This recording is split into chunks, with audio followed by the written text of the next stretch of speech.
दोस्तों, आप जितने ज़्यादा ऑब्जेक्टिव क्वेश्चन निकालोगे आपके सिलेक्शन के चांस उतने ही ज़्यादा बढ़ जाएंगे।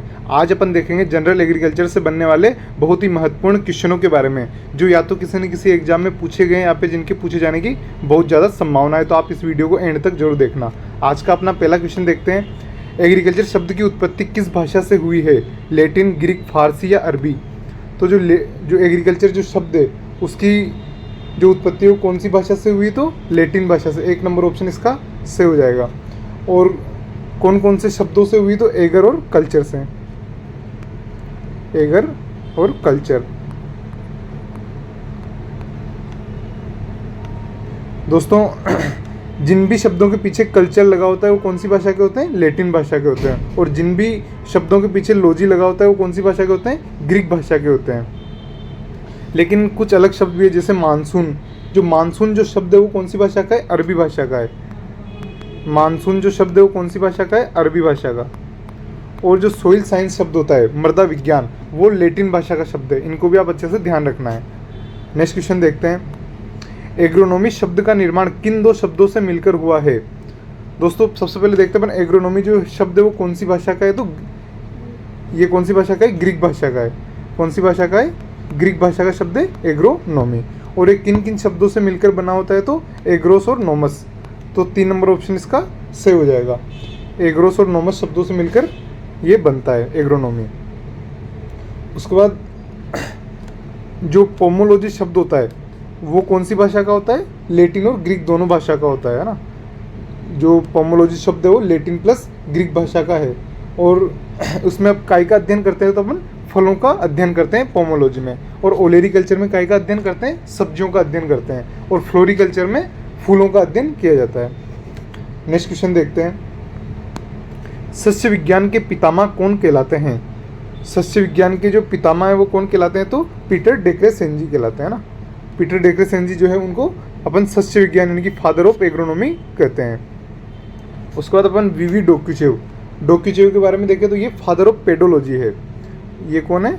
Father of pedology. Father of pedology. उसके बाद अपन बात करें जेथ्रो टूल की।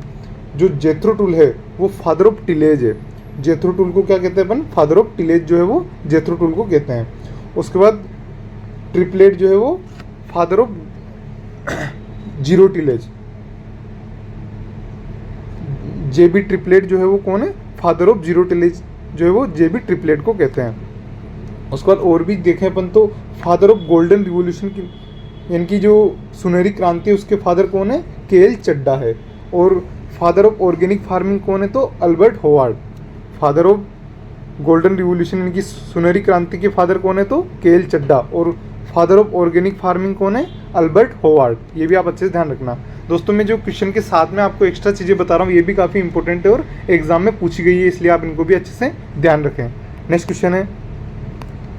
कृषि शब्द की उत्पत्ति कौन सी भाषा से हुई है? दोस्तों, जो कृषि शब्द की जो उत्पत्ति हुई है वो संस्कृत भाषा से हुई है। संस्कृत भाषा के जो कृष शब्द होता है उससे इसकी उत्पत्ति हुई है। संस्कृत भाषा के जो कृष शब्द होता है उससे कृषि शब्द की उत्पत्ति हुई है। नेक्स्ट क्वेश्चन है।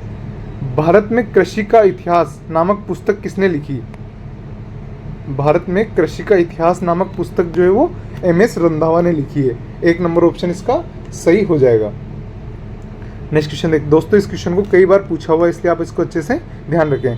भारत में कृषि का इतिहास जो पुस्तक है वो किसने लिखी? एमएस रंधावा ने लिखी है। नेक्स्ट क्वेश्चन है। फिप्स प्रयोगशाला की स्थापना कब और कहाँ हुई? जो दोस्तों जो फिप्स प्रयोगशाला है उसकी स्थापना 1905 में बिहार में हुई थी, जिसे 1936 में दिल्ली स्थानांतरित कर दिया गया था। यहाँ पे इसको अपन पूसा के नाम से जानते हैं। पूसा, नई दिल्ली। कब स्थानांतरित किया था इसको? तो 1936 में। आप इसकी स्थापना का ध्यान रखना ना। 1905 में फिप्स प्रयोगशाला की स्थापना की गई थी, या फिर पूसा की स्थापना कब की गई थी? तो भी 1905 बिहार में की गई थी। ये आप अच्छे से ध्यान रखना। उसके बाद आपको आईसीआर का भी ध्यान रखना है। ये तो आपके पूसा की बात होगी। उसके बाद आपको आता है ICR, Indian council of agriculture research. ICR, इसकी स्थापना कब हुई थी? 16 जुलाई 1929। 16 जुलाई 1929। इसको भी अच्छे से ध्यान रखना। आईसीआर की स्थापना कब हुई थी? 16 जुलाई 1929 को हुई थी। और इसके प्रथम जो डीजी थे वो कौन थे? बीपी पाल थे। प्रथम डीजी कौन थे इसके? बीपी पाल। ये भी आप अच्छे से ध्यान रखना। क्या क्या याद रखना है आपको कि भाई जो फिफ्थ जो प्रयोगशाला है उसकी स्थापना इनकी, या फिर पूसा की स्थापना कब हुई थी? 1905 बिहार में हुई थी। और आईसीआर की स्थापना कब हुई थी? 16 जुलाई 1929 में हुई थी। और इसके प्रथम जो डीजी थे वो कौन थे आईसीआर के? बीपी पाल थे। ये सभी क्वेश्चन पूछे हुए हैं, इनको आप अच्छे से ध्यान रखना। नेक्स्ट क्वेश्चन है, भारतीय कृषि अनुसंधान परिषद यानी कि ICR, Indian council of agriculture research का अध्यक्ष कौन होता है? दोस्तों जो आईसीआर जो है उसका जो अध्यक्ष होता है वो कौन होता है? केंद्रीय कृषि मंत्री जो होता है वही इसका अध्यक्ष होता है। ये आप अच्छे से ध्यान रखें, जो केंद्रीय कृषि मंत्री जो होता है वो वही क्या होता है?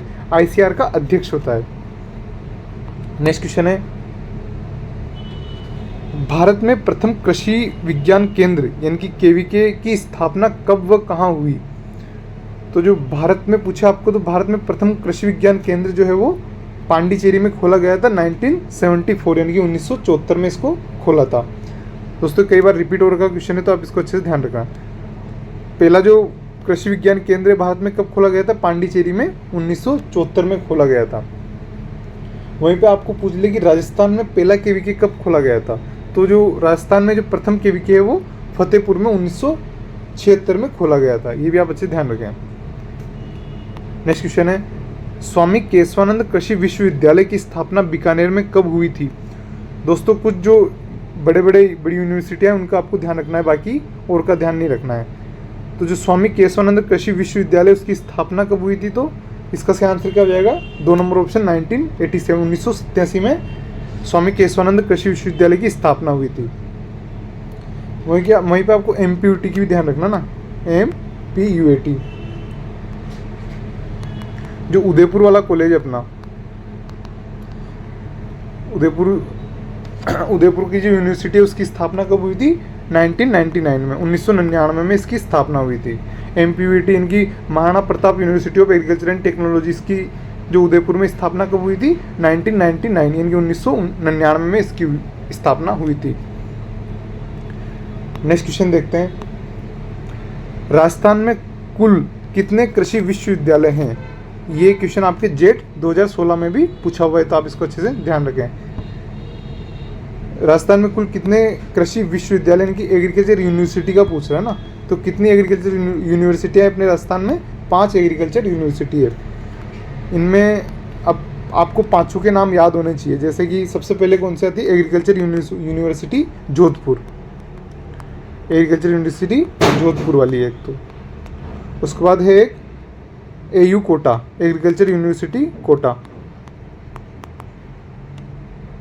उसके बाद देखिए अपन एमपीयूएटी उदयपुर, एमपीयूएटी उदयपुर वाली। उसके बाद है एसकेएनएयू, एसकेएनएयू ये कहाँ पे? जोबनेर में, जोबनेर। उसके बाद आती है एसकेएनआरएयू, एसकेआरएयू जो कि कहाँ पे? बीकानेर में, एसकेआरएयू जो कि कहाँ है? बीकानेर में। इनकी आपके कहाँ पे यूनिवर्सिटियाँ हैं? एक तो जोधपुर में है, उसके बाद कोटा में है, एक उदयपुर में है, एक जोबनेर में है और एक बीकानेर में है। मैंने ये क्वेश्चन आपको इसलिए लिया जो आपके जो बीकानेर वाला क्वेश्चन की स्थापना का जो क्वेश्चन है वो मैंने इसलिए लिया क्योंकि इस बार जो एग्ज़ाम आपके बीकानेर यूनिवर्सिटी करवा रही है, तो आप उसको अच्छे से ध्यान रखना है। 1987 में उसकी स्थापना हुई थी। नेक्स्ट क्वेश्चन है, हरित क्रांति शब्द किसने प्रतिपादित किया? दोस्तों जो हरित क्रांति जो शब्द है वो किसने दिया था? तो विलियमसन गोड ने दिया था, विलियमसन गोड। 3 नंबर ऑप्शन इसका सही हो जाएगा। हरित क्रांति शब्द किसने दिया? विलियमसन गोड ने दिया। और हरित क्रांति जो हुई थी वो कब हुई थी? 1966 से 1967, 1966-67 में हरित क्रांति हुई थी। और फादर ऑफ हरित क्रांति यानी कि फादर ऑफ ग्रीन रिवोल्यूशन, हरित क्रांति के पितामह इंडिया में किनको कहते हैं? एमएस स्वामीनाथन को कहते हैं। Father of green revolution in India, तो वो कौन है? एमएस स्वामीनाथन। और father of green revolution in world यानी कि दुनिया में हरित क्रांति के पितामह किसको कहते हैं? नॉर्मली बोरलॉग को। ये दोनों क्वेश्चन आपको अच्छे से ध्यान रखना है। इंडिया का पूछे तो एमएस स्वामीनाथन और वर्ल्ड का पूछे तो नॉर्मली बोरलॉग। नेक्स्ट क्वेश्चन देखते हैं, सतत हरित क्रांति शब्द किसने दिया था? जो सतत हरित क्रांति जो शब्द है वो MS स्वामीनाथन ने दिया था। 1 नंबर ऑप्शन इसका सही हो जाएगा। नेक्स्ट क्वेश्चन है, भारत में हरित क्रांति की शुरुआत कब हुई थी? तो जो भारत में जो हरित क्रांति की शुरुआत कब हुई थी, तो 1966 से 1967 यानी कि 1966 से 1967 में हरित क्रांति की शुरुआत हुई थी। नेक्स्ट क्वेश्चन है, विश्व में हरित क्रांति के जनक माने जाते हैं तो नॉर्मन ई बोरलॉग और भारत में कौन है? MS स्वामीनाथन। नेक्स्ट क्वेश्चन है, भारत में हरित क्रांति के जनक किसको माना जाता है? MS स्वामीनाथन को। नेक्स्ट क्वेश्चन है, हरित क्रांति के समय भारत में गेहूं की कौन सी किस्म लाई गई थी? सोनारा 64, लरमा रोजा या 1 या 2 दोनों? तो दोनों जो किस्में हैं ये मुख्य रूप से हरित क्रांति के समय भारत में लाई गई थी।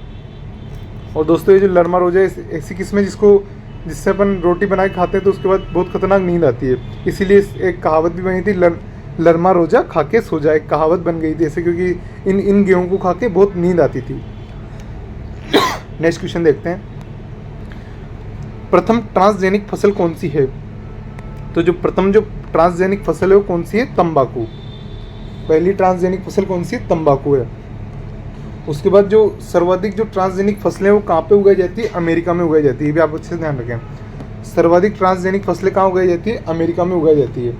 उसके बाद जो भारत है उसके टोटल क्षेत्रफल का 7% एरिया में कौन सी ट्रांसजेनिक फसलें उगाते हैं अपन, है ना? जो भारत है उसके कुल भौगोलिक क्षेत्रफल में से 7% क्षेत्रफल पर ट्रांसजेनिक फसलों को उगाया जाता है और भारत की ट्रांसजेनिक फसलों को उगाने में 4था स्थान है भारत का। ये भी आप अच्छे से ध्यान रखें। नेक्स्ट क्वेश्चन है, कौन सी दलहनी फसल जो नाइट्रोजन स्थिरीकरण नहीं करती इसलिए उसको शर्मीली फसल भी कहा जाता है?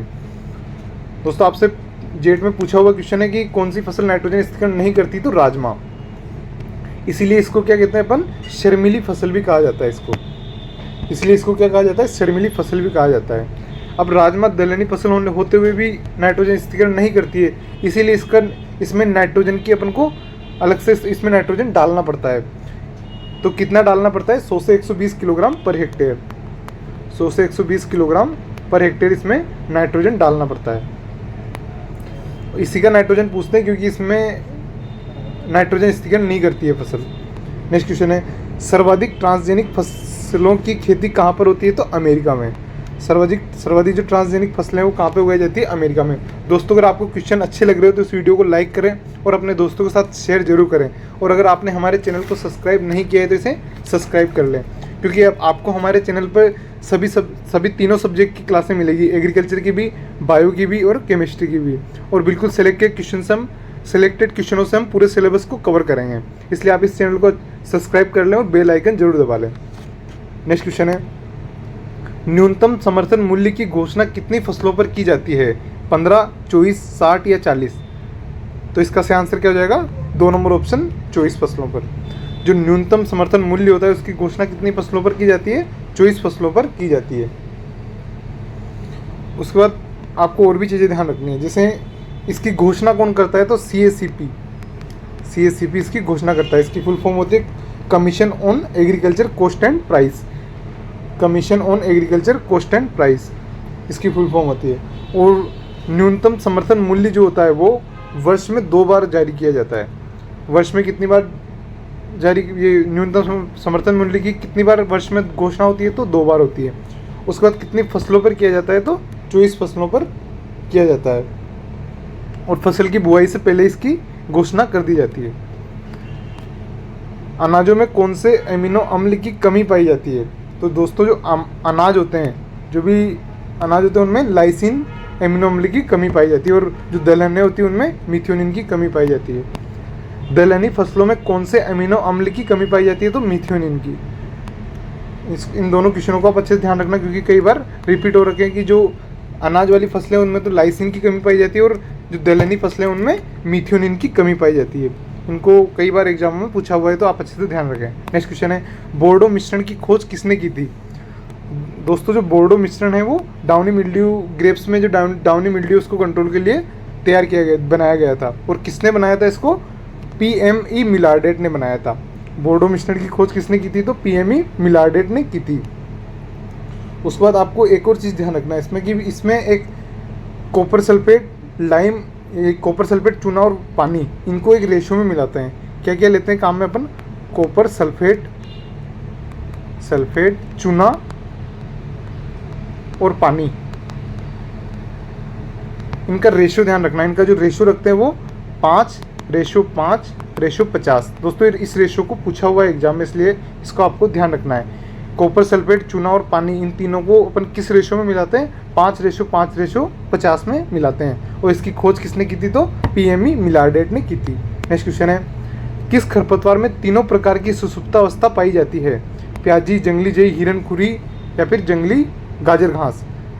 तो किसमें तीनों प्रकार की सुसुप्तावस्था पाई जाती है? तो जंगली जई। दोस्तों ये क्वेश्चन है वो जेट 2021 में पूछा हुआ है, इसलिए आप अच्छे से ध्यान रखें कि जो तीन प्रकार की सुसुप्तावस्था होती है, इनटेक, इनलेट। तो आप इतना डीप में मत जाना, आपको बस ये ध्यान रखना है कि किसमें तीनों प्रकार की सुसुप्तावस्था पाई जाती है? तो जंगली जई में। नेक्स्ट क्वेश्चन है, पौधे वायरस मुक्त किस विधि से प्राप्त किए जाते हैं?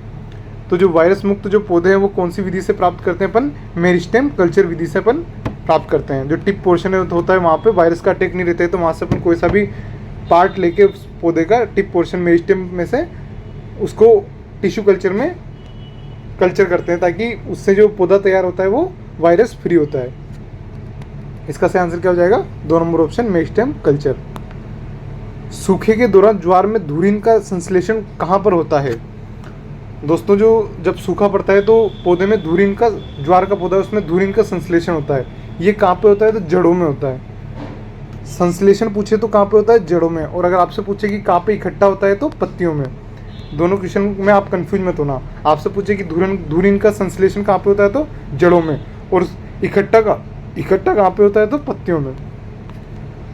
भारत में निर्मित प्रथम उर्वरक कौन सा है? जो भारत में पहला उर्वरक कौन सा निर्मित किया गया था? तो एसएसपी, सिंगल सुपर फास्फेट। इसकी फुल फॉर्म क्या होती है? Single super phosphate. उसके बाद सिंगल सुपर फास्फेट में जो फास्फोरस की मात्रा होती है, यानी कि P2O5, जो फास्फोरस की मात्रा होती है वो कितनी होती है? 16% होती है। वहीं पे इसमें जो सल्फर की मात्रा होती है, सिंगल सुपर फास्फेट में सल्फर की जो मात्रा होती है वो कितनी होती है? 12% होती है। और इसमें जो कैल्शियम की मात्रा होती है वो कितनी होती है? 18% होती है। इन तीनों को आपको अच्छे से ध्यान रखना है। फास्फोरस की मात्रा 16%, सल्फर की मात्रा 12% और कैल्शियम की मात्रा 18% इसमें होती है सिंगल सुपर फास्फेट में। और दोस्तों DAP, डाई अमोनियम फास्फेट, जो DAP जो होता है इसमें जो फास्फोरस होता है वो तो होता है 46%। फास्फोरस कितना होता है? 46%। और जो नाइट्रोजन होता है वो कितना होता है? नाइट्रोजन होता है इसमें 18%। अच्छे से याद रखना कि जो DAP होता है, क्योंकि फास्फोरस के लिए जो सबसे फेमस है अपने इंडिया में, सबसे ज़्यादा जो यूज़ करते हैं वो क्या करते हैं? DAP ही करते हैं। इसलिए इसका ध्यान रखना, क्योंकि पूछा जाता है। इसमें फास्फोरस कितना होता है? 46% और नाइट्रोजन कितना होता है? 18%। उसके बाद बात करते हैं यूरिया की। यूरिया में नाइट्रोजन कितना होता है? 46%। ध्यान रखना ना, जो यूरिया होता है उसमें जो नाइट्रोजन की मात्रा होती है वो कितनी होती है? 46%। उसके बाद आता है पोटेशियम क्लोराइड, KCl। इसी को अपन MOP यानी कि म्यूरेट ऑफ पोटास के नाम से भी जानते हैं। MOP, muriate of potash. जो पोटास के लिए जो सबसे ज़्यादा अपने इंडिया में फेमस जो उर्वरक है वो कौन सा है? MOP यानी कि म्यूरेट ऑफ पोटास ही है, जिसे अपन पोटेशियम क्लोराइड भी बोलते हैं। और दोस्तों इसमें जो पोटाश की मात्रा होती है वो कितनी होती है? 60%। इसमें जो पोटाश होता है वो कितना प्रतिशत होता है? 60%। ये भी आप अच्छे से ध्यान रखें। नेक्स्ट क्वेश्चन देखते हैं।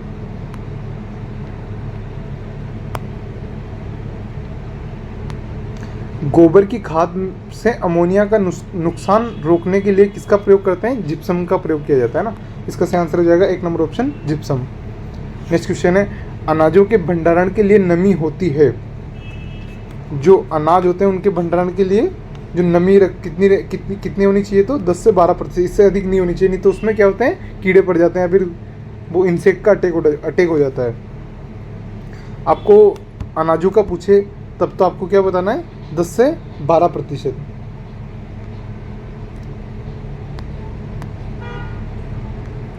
अनाज का पूछे जब तो क्या बताना है आपको? 10 से 12%। उसके बाद अगर आपको दलहन का पूछे, दलहन तो दलहन में कितने प्रतिशत नमी पर अपन भंडारित करते हैं इनको? तो 8 से 10% पर। तिलहन का पूछे तो 6 से 8% पर। नेक्स्ट क्वेश्चन देखते हैं, निम्न फसलों की गांठों के सही वजन का सही विकल्प है। दोस्तों जो इनकी जो कपास है, जूट है, सनई है, इनकी क्या गांठें बनाई जाती है, ऐसे गोल गोल गोल घुमा के इनकी गांठें बनाते हैं, इनके फाइबर होता है उसकी, जिसके वजन इनमें कितना, किसकी गांठ में का कितना वजन रखते हैं, ये आपसे पूछा जाता है जेट में कई बार। तो जो कपास होता है उसकी गांठ का वजन कितना रखते हैं? 170 किलोग्राम।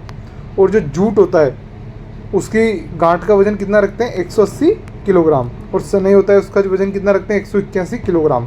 आपको इन दोनों का अच्छे से ध्यान रखना है, ये पूछा हुआ है कपास का और जूट का। कपास का कितना होता है? 170, और जूट का कितना होता है? 180 किलोग्राम। इसका सही आंसर क्या हो जाएगा? 4 नंबर ऑप्शन, उपरोक्त सभी सही है इसमें ना। किस राज्य को धान का कटोरा कहते हैं? तो छत्तीसगढ़ को। धान का कटोरा कौन से राज्य को कहा जाता है? छत्तीसगढ़ को कहते हैं। नेक्स्ट क्वेश्चन है, एक कोशिका से संपूर्ण पौधा विकसित होना कहलाता है। एक सिंगल पौधे से संपूर्ण पौधे का निर्माण होना क्या कहलाता है? टोटीपोटेंसी। दोस्तों अपन एक कोशिका, जैसे आपने टिश्यू कल्चर का नाम सुना होगा। टिश्यू कल्चर में क्या करते हैं अपन? पौधे के किसी भी भाग से एक कोशिका को लेते हैं, उस कोशिका को जो मीडिया होता है, माध्यम होता है, उसमें अपन उसको ग्रो करते हैं, कल्चर करते हैं, तो उससे क्या होता है? बिल्कुल वो नए पौधे को तैयार करने की क्षमता रखता है, इसीलिए उस क्षमता को अपन क्या कह देते हैं? टोटीपोटेंसी। एक कोशिका से संपूर्ण पौधा विकसित करने होना कहलाता है टोटीपोटेंसी। नेक्स्ट क्वेश्चन देखते हैं, प्रकाश दीप्तिकालिता यानी कि फोटो पीरियोडिज्म शब्द किसने दिया? तो जो फोटो पीरियोडिज्म जो शब्द है वो किसने दिया था? गार्डनर और एलार्ड ने इसको दिया था। और कब दिया था? तो 1920 में दिया था। फोटो प्रकाश दीप्तिकालिता जो शब्द है वो गार्डनर और एलार्ड ने 1920 में दिया था। आपने सुना होगा short day plant, long day plant, वो इसी में आता है। शॉर्ट डे प्लांट का मतलब होता है जिनको फ्लावरिंग के लिए यानी कि फूल आने के लिए 12 घंटे से कम प्रकाश की आवश्यकता होती है, उन्हें अपन HDP प्लांट कहते हैं। शॉर्ट डे प्लांट जिनको 12 घंटे से कम प्रकाश की आवश्यकता होती है। और उसके बाद आता है लॉन्ग LDP यानी कि लॉन्ग डे प्लांट जिनको 14 घंटे से अधिक प्रकाश की आवश्यकता होती है। उसके बाद आते हैं डे न्यूट्रल प्लांट जिन पर प्रकाश की अवधि का कोई भी प्रभाव नहीं पड़ता है ना, जिन पर प्रकाश की अवधि का कोई भी प्रभाव नहीं पड़ता है उन्हें अपन डे न्यूट्रल प्लांट में रखते हैं, जिन्हें इनके उदाहरण भी आप ध्यान रखना। HDP प्लांट में वो सभी पौधे आते हैं जिनको अपन खरीफ में उगाते हैं ज़्यादातर, और LDP प्लांट में वो सभी आते हैं जिनको अपन रबी में उगाते हैं। और डे न्यूट्रल प्लांट के एग्जाम्पल आप अच्छे से ध्यान रखना क्योंकि ये पूछे जाते हैं। डे न्यूट्रल के एग्जाम्पल में बोल रहा हूँ, उनको ध्यान रखना। एक तो होता है मेज़ यानी कि मक्का, टमाटर, सूरजमुखी, कपास और कुकुम्बर यानी कि खीरा। ये सभी किस में आते हैं? डे न्यूट्रल प्लांट में आते हैं, इनको पूछे जाता है। कपास को कई बार पूछा हुआ है कि कपास जो है वो कैसा पौधा है, तो डे न्यूट्रल पौधा है। दोस्तों अभी तक आपने इस वीडियो को लाइक नहीं किया है तो इसे लाइक कर दें, और जो भी आपके दोस्त जेट की तैयारी कर रहे हैं उन तक इस वीडियो को जरूर शेयर करें। नेक्स्ट क्वेश्चन है, अन्य सब कुछ इंतजार कर सकता है सिवाय कृषि के, यह कथन किसका है? इंदिरा गांधी, जवाहरलाल नेहरू, राजीव गांधी या नरेंद्र मोदी? तो इसका सही आंसर क्या हो जाएगा? 2 नंबर ऑप्शन, जवाहरलाल नेहरू। अन्य सब कुछ इंतजार कर सकता है सिवाय कृषि के, कथन किसका है? जवाहरलाल नेहरू का। भारतीय कृषि मानसून का जुआ है, यह कथन किसका है? तो योजना आयोग का। 2 नंबर ऑप्शन इसका सही हो जाएगा। नेक्स्ट क्वेश्चन है, राजस्थान का भौगोलिक क्षेत्र भारत के कुल भौगोलिक क्षेत्र का कितना प्रतिशत है? तो इसका सही आंसर क्या हो जाएगा?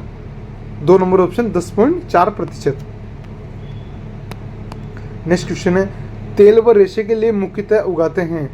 तेल और रेशे के लिए अपन मुख्य रूप से कौन सी फसल उगाते हैं? तो इसका सही आंसर क्या हो जाएगा? 3 नंबर ऑप्शन, अलसी को अपन तेल और रेशे दोनों के लिए उगाते हैं।